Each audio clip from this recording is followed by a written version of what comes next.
Die Mfuleni plaaslike munisipaliteit wat Everton, Sebokeng, Vaaloewer van 'n Builpark en vereniging insluit, moet op 3 Maart in die hof verskyn om rekenskap te gee van hoekom miljoene liter rou riool daagliks in die Vaalrivier beland het. Die rioolstelsel van die munisipaliteit het reeds na bewering 6 jaar gelede in duie gestort en die munisipaliteit is ook in dieselfde jaar onder administrasie geplaas in 2018, maar die status is intussen opgehef. 'n Ondersoek deur die Menseregtekommissie het gevolg en verdoemende bevindinge is gemaak, maar die situasie duur steeds voort. En ons praat nou met Gerda Senekal, 'n Vryheidsfront Plus raadslid in die Mfuleni plaaslike munisipaliteit wat die strafregtelike klagte teen die munisipaliteit ingedien het. Goeiemôre Gerda. Goeiemôre Estie en baie dankie vir die geleentheid.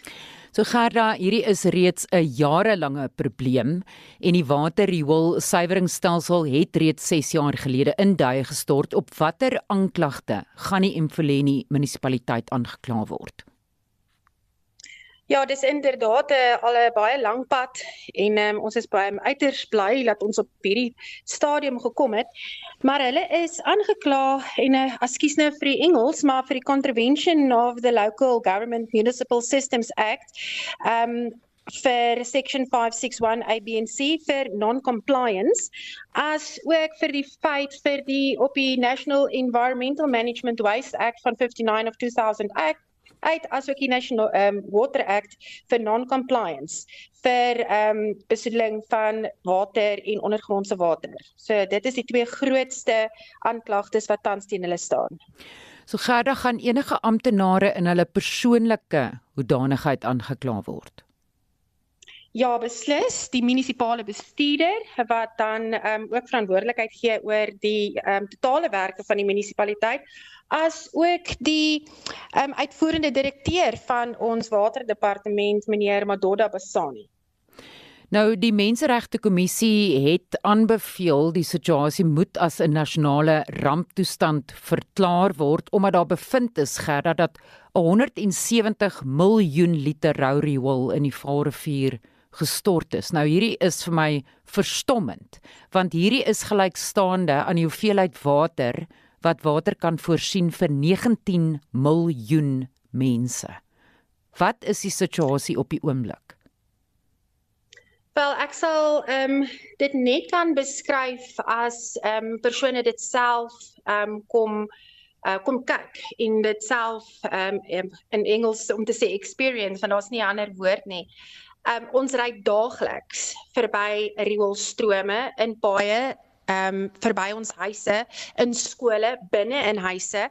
As ek net dink aan die R42 waar die waterwerke Rietspruit al vir jare lank sonder krag sit en dan nog steeds oorloop, is daar vee wat langs die pad staan en hierdie rioolwater drink. Dit is ook vir my verstommend en baie hartseer dat dit vir ons 'n manier van lewe geword het, dat dit nie meer vir ons uitstaan en sê, maar hier is nou 'n nuwe riool lek vandag nie, want dit begin die norm raak in Mfuleni. En die munisipaliteit was onder administrasie geplaas, maar dit is nie meer die geval nie.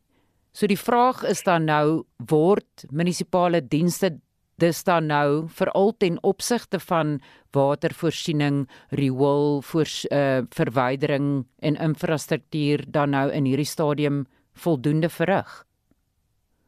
Onder geen omstandighede nie. Selfs toe ons onder administrasie geplaas was daar geen vordering nie. Dit is doeteenvoudig beplanning wat moet plaasvind en onderhoud wat moet plaasvind wat nog steeds nie gedoen word nie. Ons is baie erger af as wat ons was in 2018 as ook 21 toe ons onder die eerste keer onder administrasie as ook in die verder tot en met September 2023 was. As ek moet gaan terugkyk en 'n verslag moet gee oor die vordering van al hierdie rioolstasies wat moes opgeknap geword het uit die 45 wat wel lopend veronderstel is om te wees, is daar op hierdie stadium net 13 wat werk. Tot tye wat ons die klagtes deurgegee het, was daar ten minste 21 wat gewerk het. Ons trek vandag huidiglik op 13 stasies wat werk. Het julle vra hieroor gevra en vra julle voortdurend vra hieroor? Binne in die raadsopset is daar vir ons 'n platform geskep waar ons hierdie vrae kan vra.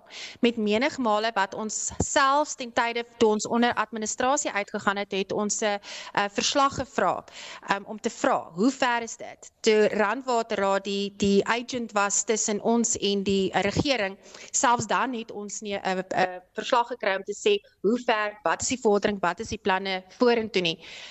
Dit is, jy kan krieke hoor binne in 'n raadsvergadering wanneer jy hierdie tipe vrae vra. As jy nie uitgejou word of uitgejaag word nie en standpunt inneem nie, daar word absoluut geen antwoorde vir jou gegee nie. En het julle hoop, Gerda, dat hierdie hofsaak verantwoording kan bring? Wel, ek moet vir jou sê, uit my eie ondervinding, is daar altyd hoop dat die regte ding moet gebeur. Ek dink is die regte tyd wat hierdie saak nou gaan voorkom. Ek dink die howe is op hierdie stadium, sal ek sê, vergenoeg of genoeg gehad vir 'n disfunksionele munisipaliteit binne in gemeenskappe, dat hulle beginne luister. En ek hoop dit sal in hierdie geval dieselfde wees en dat ons 'n goeie uitslag sal kry. Baie dankie. Ons het gepraat met Gerda Senekal, 'n Vryheidsfront Plus raadslid van die Mfuleni plaaslike munisipaliteit.